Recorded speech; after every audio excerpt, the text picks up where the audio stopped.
Esu Aretas Gėgžna, futbolo klubo Lietava žaidėjas. Mano pozicija yra saugas, man yra 26 metai. Pristatyk savo sportinį kelią. Kas ir kada tave paskatino pasirinkti futbolą? Mano manimu, kad tėvas paskatino, atvedė į futbolą, kai man buvo 6 metai. Nuo tada pradėjau sportuoti ir niekad nenustojau. Pats iš Kėdainių, pirmas tavo treneris. Taip, aš esu iš Kėdainių, mano treneris pirmas Vidas Urbanas.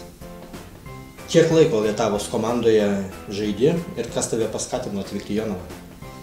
Lietavos klube žaidžiu 2 metai dabar. Paskatino, nežinau, Visą laiką stebėjau, kad labai kovinga komanda. Man tai į atmintį įėjo ir galvojau, kad visai būtų neblogai išmėginti savo jėgas kažkur kitur, ne tik Kėdainiuose. Turi brolį. Taip, turiu. Ar neteko susitikti akis prieš akį skirtingose komandose? Ne, neteko, man atrodo, kiek aš atsimenu, tai arba kartu žaisdavom, arba kitaip ne.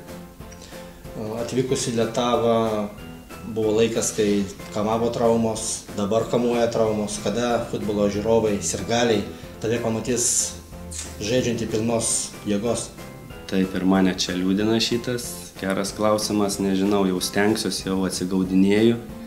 Bandysiu tikrai padėti Lietavai, ko galėsiu, nes pačiam irgi taip nejauku, kai tos traumos kamuoja, nežinau, nelabai aš jų turėjau per daugiausiai, bet taip gavosi.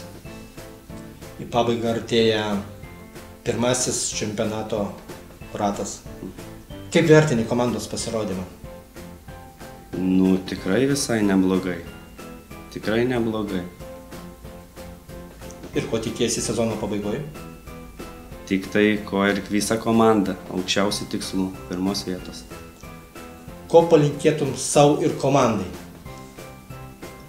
Palinkėčiau būti tokie, kokie ir buvom pradžioj, kaip vienas kumštis ir niekad nepasiduoti. Sėkmės ir dėkui žaidime.